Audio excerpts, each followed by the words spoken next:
네, 지난 시간에 이어서 우리는 이 베드로전서 4장에 기록된 말씀을 통해서 우리 자신에게 주어져 있는 이 때가 각자에게 주어져 있는 마지막 때인 것을 인지하고 살아가야 된다라는 사실을 계속해서 생각해보는 가운데 있습니다. 오늘 이 시간에도 이어서 이 마지막 때임을 인지하고 살아가야 되는 성도들이 그 마음 가운데 새겨야지만 될 성경적 교훈들을 함께 살펴보며 은혜 받는 시간이 되기를 원합니다. 오늘 본문 말씀은 마지막 때를 살아가는 성도들을 향한 권면의 말씀인 동시에 또한 이 말씀을 통해서 우리가 마지막 때에 나타나게 될 신앙의 여러 가지 위험 요소들에 대해서 우리가 또한 생각해 볼 수 있는 그런 영적인 유익이 있다고 할 수가 있을 것입니다.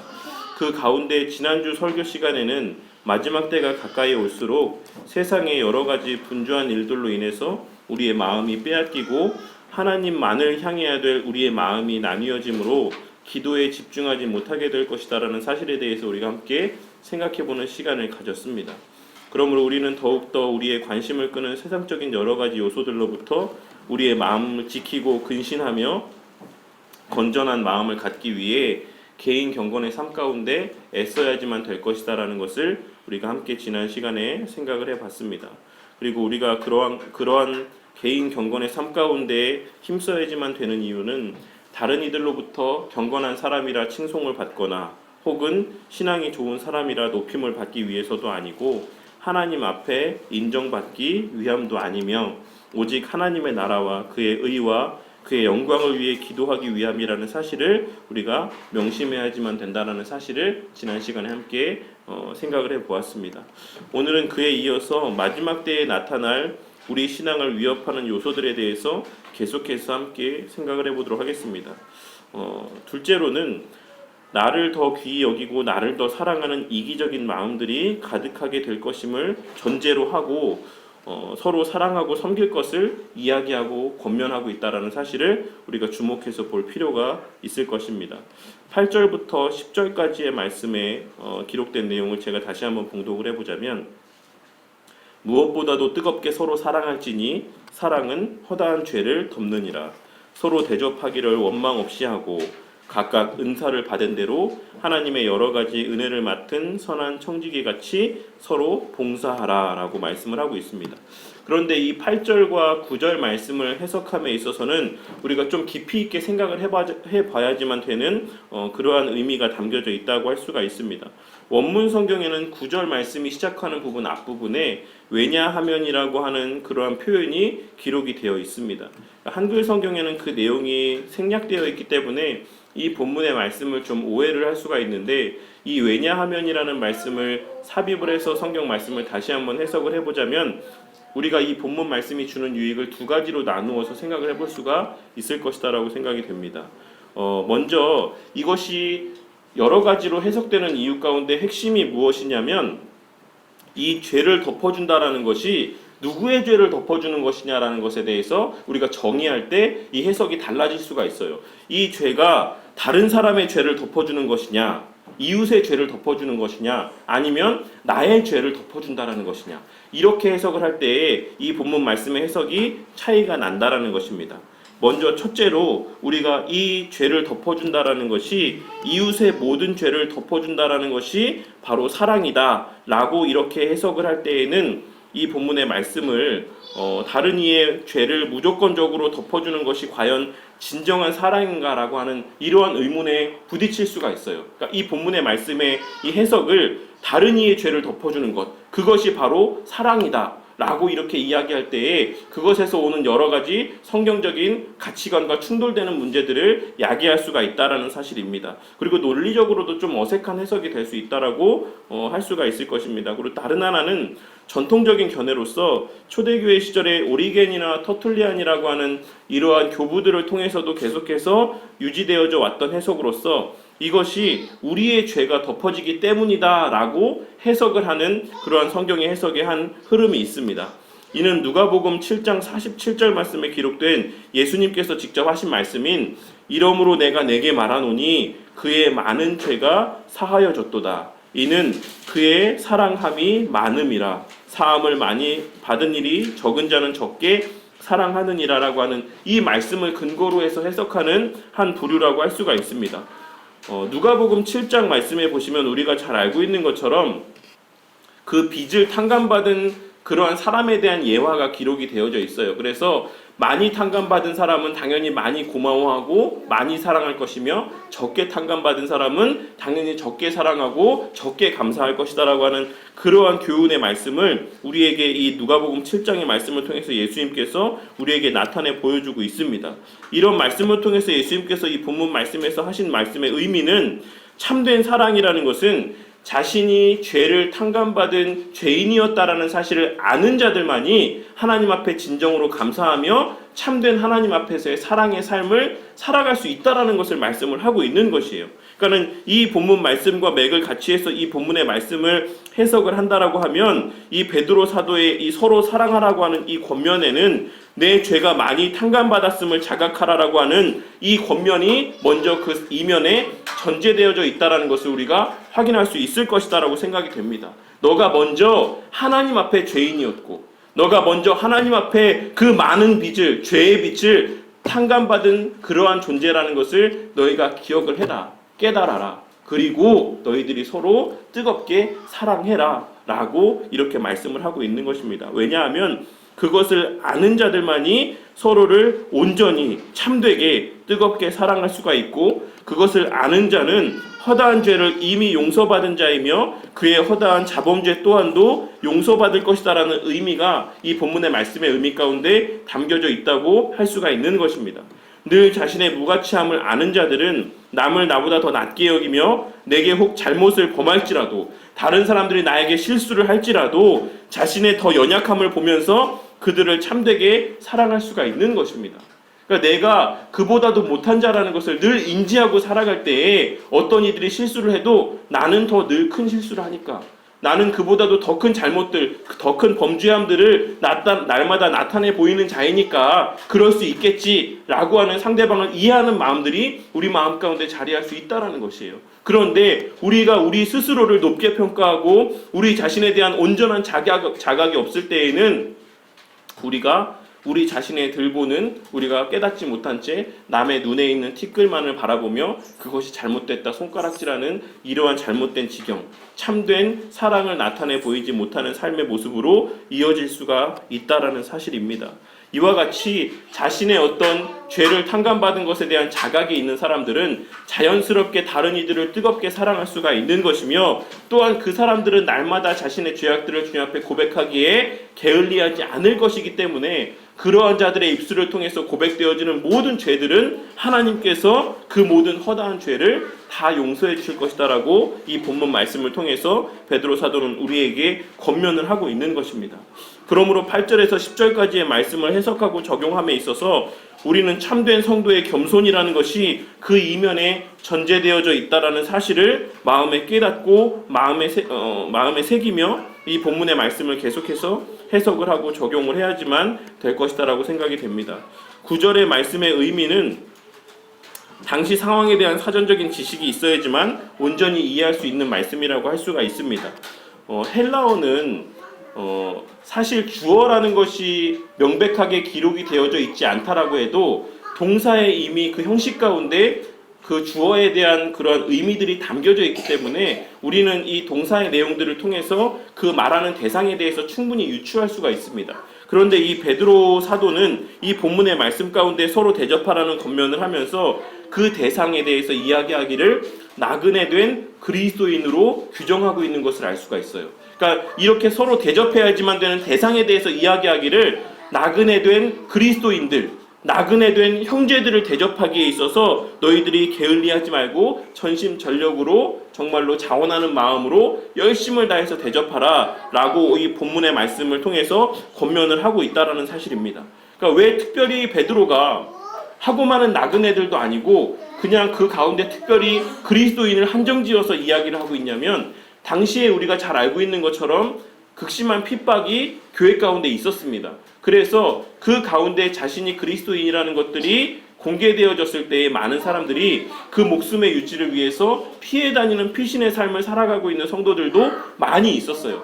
그런데 우리가 잘 알고 있는 것처럼 당시의 사회 가운데 오늘날과 같이 이러한 숙박시설들이 잘 갖추어져 있지 않았다라는 것은 우리가 역사적인 문헌들을 통해서 이미 확인할 수가 있는 바라고 할 수 있을 것이다라고 생각이 됩니다. 또한 숙박시설이 잘 갖추어져 있다라고 할지라도 그 사람들이 돈을 모아서 여행을 다니는 것이 아니라 가진 세간살이도 정말 최소한만을 갖고 계속해서 거처를 옮기며 피신 생활을 하는 사람들이 날마다 잠을 잘 때마다 숙박시설을 이용할 수도 없는 것이 사실입니다. 그러니까 그렇기 때문에 그 사람들은 늘 열악한 환경 가운데 그렇게 불안한 삶을 유지하면서 살아갈 수밖에 없었다라는 것이에요.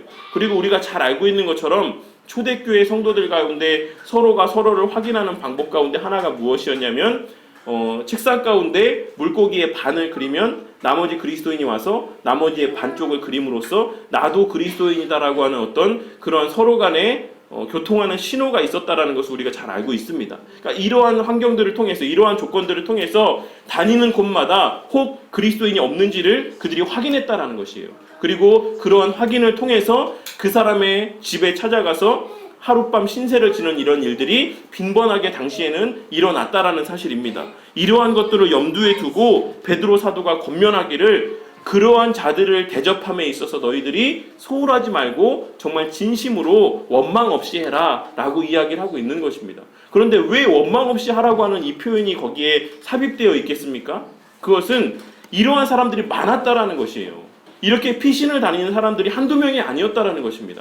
그러니까 그 사람은 하룻밤만 그 집에 묵는 것이었겠지만 수많은 사람들이 그 집에 계속해서 번갈아 가면서 머물게 된다라는 것이에요. 그런데 그러한 자들, 그러한 매번 찾아오는 손님들을 극진하게 대접한다라는 것에는 당연히 많은 수고와 많은 비용들이 지불이 될 수밖에 없습니다. 그러니까 그 사람들 가운데는 이렇게 다른 나그네 된 성도들을 대접함에 있어서 자연스럽게 원망의 말들이 나오게 되는 경우들이 있었다라는 것이에요. 그런데 그러한 자들을 향해서 너희들이 원망 없이 해라. 그들을 대접함에 있어서 원망을 하지 말아라 라고 이야기를 하고 있는 것입니다. 그런데 어떻게 하면 어떤 사람들이 이렇게 계속해서 손님들이 그 집에 찾아오고 그들을 대접해야 되는 상황들이 반복됨에도 불구하고 어떤 사람들이 그러면 원망 없이 이 섬김의 모습들을 계속해서 변함없이 유지하며 그 섬김의 모습을 나타내 보일 수가 있겠습니까? 그것 또한도 앞에 있는 앞절의 말씀과 맥을 같이 해서 이어져 내려오는 것이다라고 할 수가 있는 것입니다.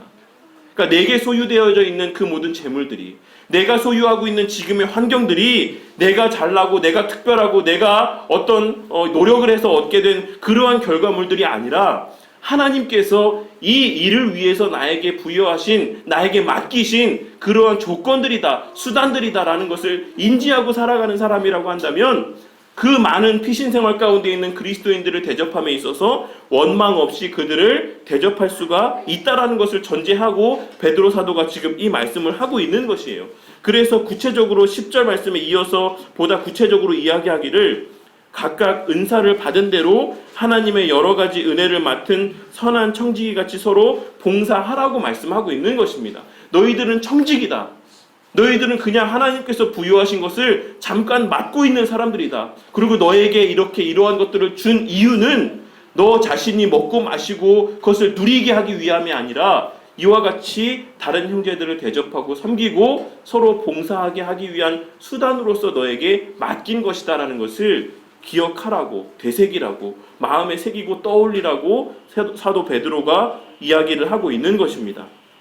이런 것처럼 성도 사이에서의 참된 사랑이라는 것, 성도 사이에서 나타내 보일 수 있는 참된 사랑의 행위라는 것은 남을 나보다 낮게 여기는 겸손에서 출발을 해서 하나님께서 내게 맡기신 것들을 통해 원망 없이 기쁨과 감사로 형제를 대접하는 모습으로 나타나게 되고, 더 나아가서 각자에게 주신 은사들을 갖고 모든 면에서 서로를 섬기며 봉사하는 모습으로 열매를 맺게 된다는 것을 우리가 이 본문 말씀을 통해 깨닫고 마음에 새겨야지만 될 것이다라고 생각이 됩니다.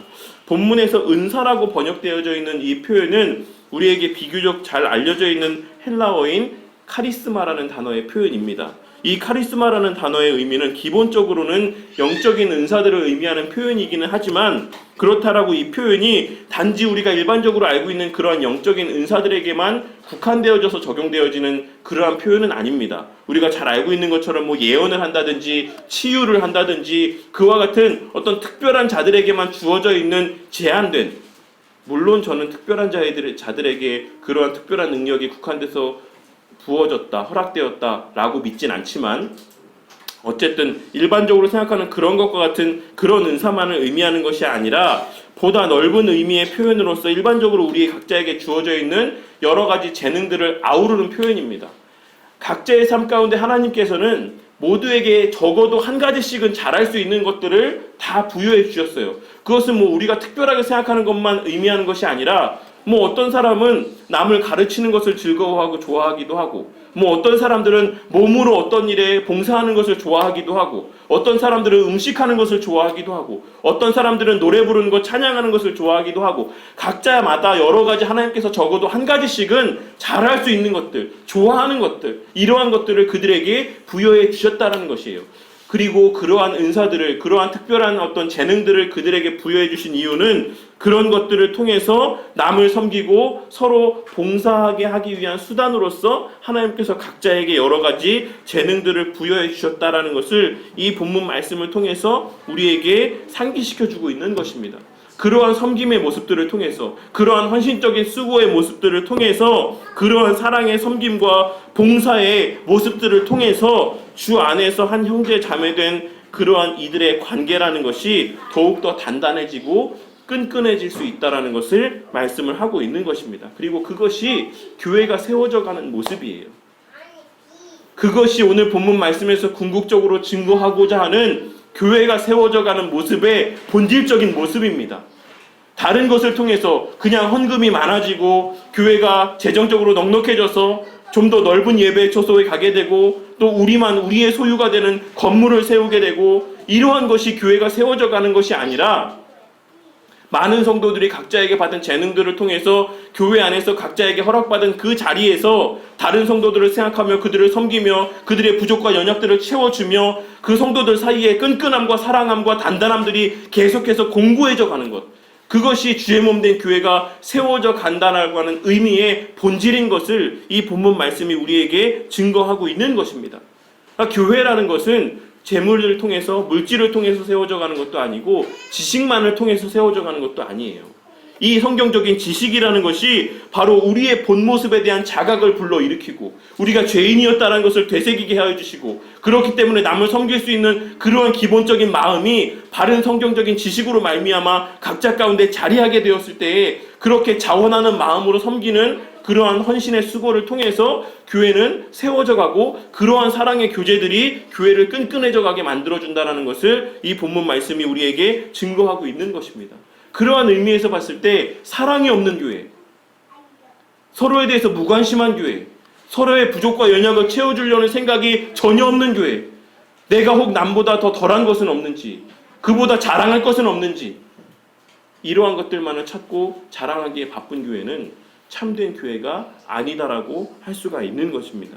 그리고 베드로 사도는 이어서 그 봉사의 말씀과 그 봉사에 대해서 이야기하기를 말씀 봉사와 그 외의 봉사로 나누어서 구체적으로 부연 설명을 하고 있는 것을 알 수가 있습니다. 이는 교회 안에서의 말씀 봉사자인 목사들과 성도들의 봉사를 구별해서 권면하고 있는 것이다라고 할 수가 있습니다. 이것을 첫째로 먼저 말씀 봉사를 맡은 목사들에게 향해서 하는 권면의 말씀의 내용들을 먼저 살펴보자면 하나님의 말씀을 하는 것 같이 하라고 권면을 하고 있습니다. 최근에 출간된 마크 데버와 그렉 길버트라는 목사님께서 쓰신 설교라는 책을 보면 설교에 대해서 언급하기를 설교는 말 그대로 생사가 걸린 문제라고 할 수가 있다. 성경은 설교라는 행위를 그 정도의 능력과 권위를 지닌 것으로 제시하고 있다. 설교된 말씀은 성령님께서 한 사람의 영혼에 생명을 주고 믿음에 불을 붙이기 위해 사용하시는 독특한 방법이다라고 말씀을 하고 있습니다. 그리고 이어서 설교가 정말로 생명을 주며 무에서 유를 창조하는 하나님의 말씀을 선포하는 것이다라고 하면 여기 엄청난 것이 달려있게 된다. 이제 우리가 설교를 하고 안 하고는 선호의 문제가 아니게 된다라고 이렇게 이야기를 하고 있어요. 그만큼 설교라는 것이 차지하고 있는 비중에 대해서, 설교라는 것이 차지하고 있는 중요함과 엄중함에 대해서 이야기를 하고 있는 것입니다. 설교는 앞서 기도 때도 제가 기도를 하면서도 고백을 했지만 유한하고 허물 많은 죄인 중에 하나에 불과한 목사라는 사람을 통해서 선포되어지는 것이기는 하지만 그 목사가 자신의 부족과 연약을 바르게 인지함 가운데 성경을 진실로 하나님의 말씀으로 믿고 신뢰하며 예수님과 사도들의 가르침 그리고 역사 가운데 간섭하고 섭리하여 남기신 신앙의 전통에 근거해서 해석하고 하나님의 살아계심과 능력에 대한 확신 가운데 설교하게 될 때에 그 말씀은 비록 사람의 입을 통해 선포될지라도 구약의 이스라엘 백성들에게 말씀을 선포하셨을 때와 같이 무에서 유를 창조하는 하나님의 말씀을 선포하는 신적 권위와 능력이 담긴 행위가 된다는 것을 우리가 기억을 해야지만 될 것이다라고 생각이 됩니다. 베드로 사도는 그러한 맥락에서 말씀 봉사자들, 즉 설교자들, 목사들을 향해 하나님의 말씀을 하는 것 같이 설교하라고 권면을 하고 있는 것입니다. 하지만 오늘날 수많은 설교자들이 그러한 마음으로 설교하지 못하고 있는 것이 사실임을 우리가 확인할 수가 있을 것이다라고 생각이 됩니다. 성경을 하나님의 말씀으로 믿지 않고 설교하는 자들이 버젓이 강단에서 설교를 하고 있기도 하고 성경을 하나님의 말씀으로 믿는다라고 고백을 하지만 실제 그 삶의 행실을 보면 그 하나님의 말씀을 믿지 않는 것과 별반 다를 바 없이 생활을 하는 가운데 설교를 하는 자들도 많이 있는 것이 사실입니다. 예수님과 사도들의 가르침이나 역사적 전통적인 성경 해석과는 무관하게 자기 생각대로 성경을 해석하고 설교하는 자들도 많이 있으며 기록된 하나님의 말씀을 자신은 그저 대언하며 선포하는 것임에도 불구하고 그것이 아니라 자신의 말이 곧 하나님의 말씀인 것처럼 착각 가운데 설교하는 자들도 오늘날 많이 있다라는 사실입니다. 하지만 그러한 자들을 향해서 오늘 베드로 사도가 이야기하기를 하나님의 말씀을 하는 것 같이 말씀 봉사를 하라고 권면하고 있다라는 것을 우리가 주목해서 볼 필요가 있습니다. 그와 같이 설교하지 않는 설교에는 아무 능력이 나타나지 않는 것이고 설령 능력인 것처럼 여겨지는 것들이 나타난다라고 할지라도 그것은 결코 주의 몸된 교회를 세우는 능력이 아님을 우리는 명심하고 마음에 새겨야지만 될 것입니다. 그것은 결국은 주의 몸된 교회를 무너뜨리며 성도들을 멸망의 길로 인도하는 맹인이 맹인을 인도하여서 다같이 구덩이에 빠지게 되는 결과를 초래하게 될 뿐이라는 사실을 꼭 기억을 하시기를 바라겠습니다. 왜냐하면 오직 하나님께서 친히 하신 있는 그대로의 말씀과 그에 대한 신뢰와 확신 가운데에서만 죽은 자를 다시 살리며 영원히 죽지 않을 영생의 능력이 나타나기 때문인 것입니다. 오늘날 가장 이슈가 되고 있는 뉴스에도 가장 많이 오르내리는 지금은 목사가 아니죠. 목사가 면직되었기 때문에 목사라고 할 수가 없습니다. 전광훈이라고 하는 그 사람의 이야기들을 들어보면 정말로 가관인 말들을 많이 합니다.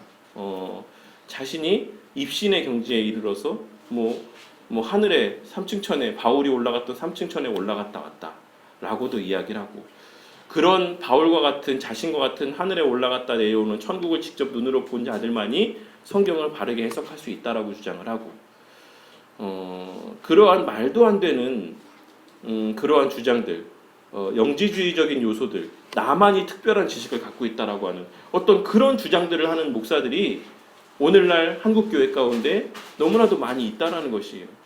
그런데 그러한 자들을 정말로 나는 특별한 목사님에게서 설교를 듣는 것이다라고 생각하며 그러한 목사들을 찾아가며 신앙생활을 하는 자들도 많이 있습니다.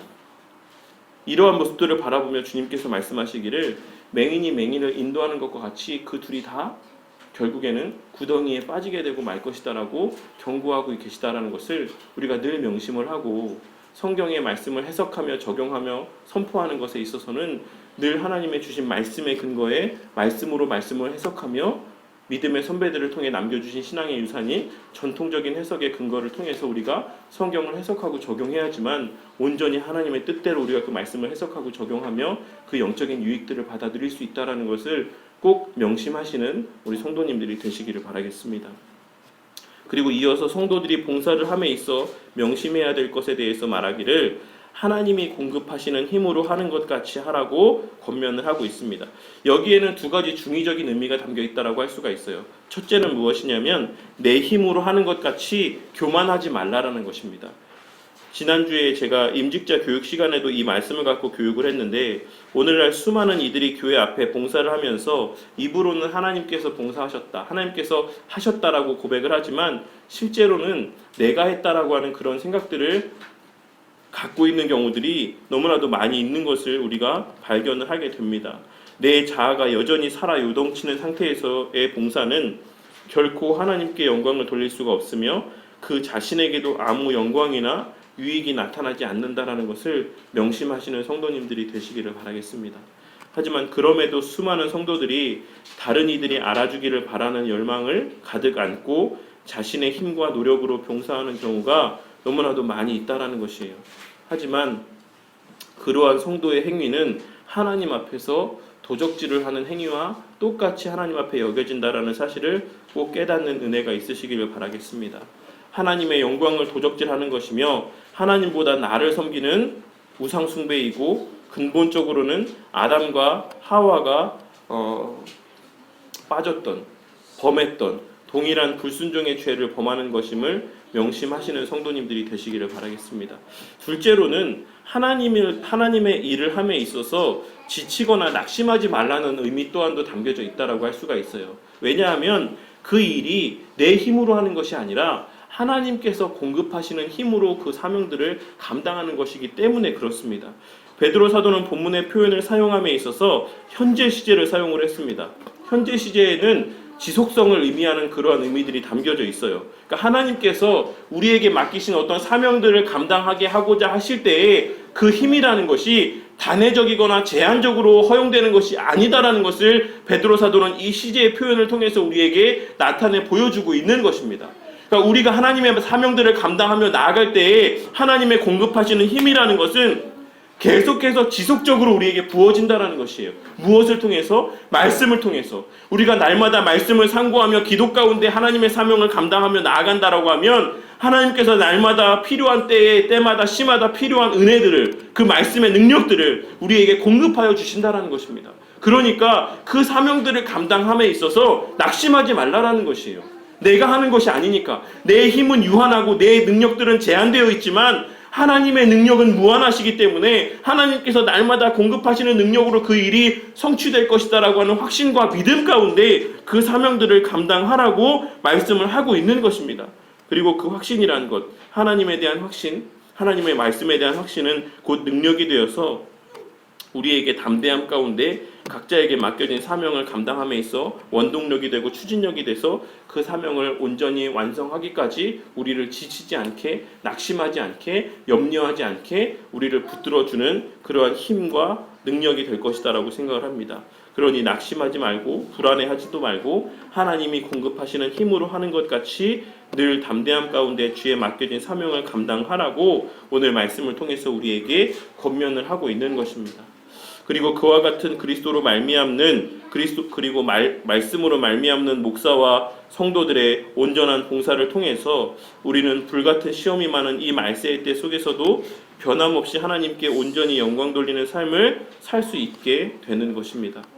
하나님의 기쁨의 근원인 택한 백성들을 불러 모으는 주의 몸된 교회를 세워 나아가고 그 교회를 세워가는 일 가운데 부어주시는 하나님의 능력으로 말미암아 우리 또한 기쁨과 감사와 즐거움이 넘치는, 만족이 넘치는 그러한 삶을 살아갈 수가 있는 것이고, 그러한 우리의 기쁨과 감사와 만족이 넘치는 삶이 다시 또 하나님의 기쁨이 되어서 하나님께서 영광 받으시는 이런 선한 선순환의 모습으로 나타나게 된다는 것을 꼭 깨닫는 은혜가 있으시기를 바라겠습니다. 그렇게 마지막 때에도 주의 몸된 교회는 세워져 가고 단단해지고 그러한 교회들을 통해서 하나님의 영광이 계속하여 발산되어져 가는 것입니다. 오늘의 말씀이 우리에게 증거하는 바는 분명하다고 할 수 있을 것입니다. 첫째로, 오늘 우리가 살아가고 있는 이 때가 구속사적으로도 마지막 때인 동시에 우리 개인의 삶에 있어서도 언제 주님을 다시 뵙게 될지 알지 못할 그러한 어떤 긴박함과 어떤 그런 긴장 가운데 속해 있는 그러한 삶의 시간들이라는 것을 우리에게 말씀을 해주고 있습니다. 그러한 마지막 때에 교회와 성도는 사단이 아담과 하와를 넘어뜨렸을 때처럼 우리 자신을 더 귀히 여기고 우리 자신을 더 높이게 만드는 이기적인 마음들과 신앙들을 우리에게 끊임없이 불어넣고 있다는 것을 깨닫는 우리 성도님들이 되시기를 바라겠습니다. 그러한 유혹 속에서 우리는 마음을 다잡고 더욱 힘써서 하나님의 나라와 의를 위해서 기도하고 그 나라와 의를 위해 쓰임받는 자가 되기를 위해서 기도해야지만 될 것이다라고 생각이 됩니다.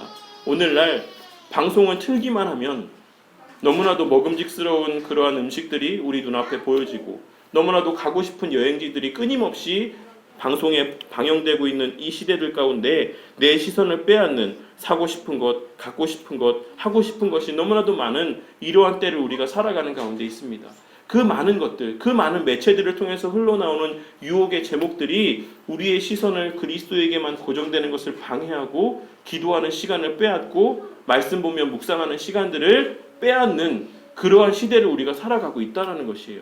그러한 때일수록 우리가 더욱더 말씀에 매진하며 말씀을 보며 묵상하며 기도하기에 애써야지만 우리 자신의 본분을 자각하며 우리에게 주어진 삶의 의미가 무엇인지 우리의 주어진 삶의 목적이 무엇인지를 우리가 잊지 아니하고 세상 사람들처럼 나의 행복이 최고의 가치라고 여기는 그러한 잘못된 사고에서 벗어난 하나님의 영광을 위한 삶을 우리가 온전히 살아갈 수 있을 것이다라고 생각이 됩니다.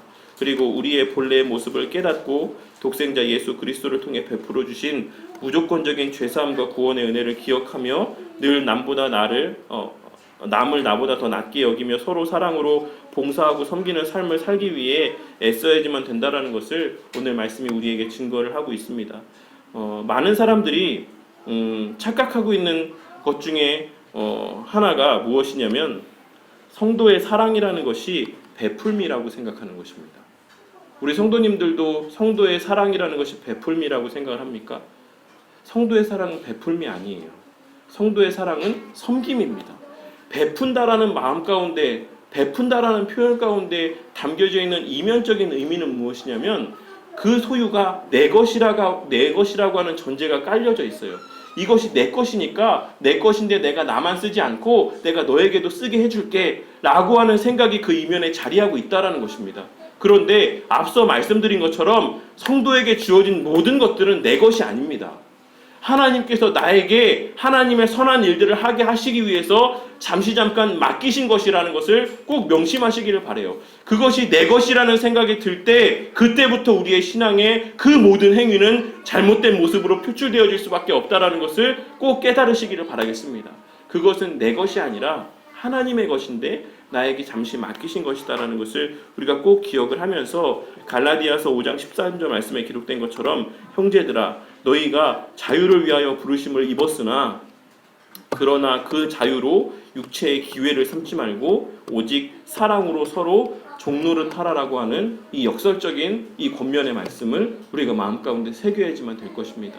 우리는 자유한 자들이지만 우리가 하나님의 백성을 얻기 위해 하나님의 택한 백성들을 구해내기 위해 스스로 다시 종이 되어서 그들을 섬기는 자들이 되어 내게 허락하신 그 수단들을 통해 그들을 섬기기에 부족함이 없이 아낌없이 원망 없이 봉사의 직무들을 감당하며 살아가야지만 그것이 바로 하나님의 영광이 나타나고 주의 몸된 교회가 세워져가는 하나의 방편이 될 수 있다라고 할 수가 있는 것입니다. 마지막 때가 가까이 올수록 사단은 성도로 하여금 성도 자신을 더 귀하게 생각하게 만들고 목사는 목사 자신을 더 귀하게 생각하게 만들므로 말미암아 목사와 성도가 서로 대립하고 반목하며 성도와 성도가 서로 시기하고 질투하며 나누어지게 만들고자 할 것입니다.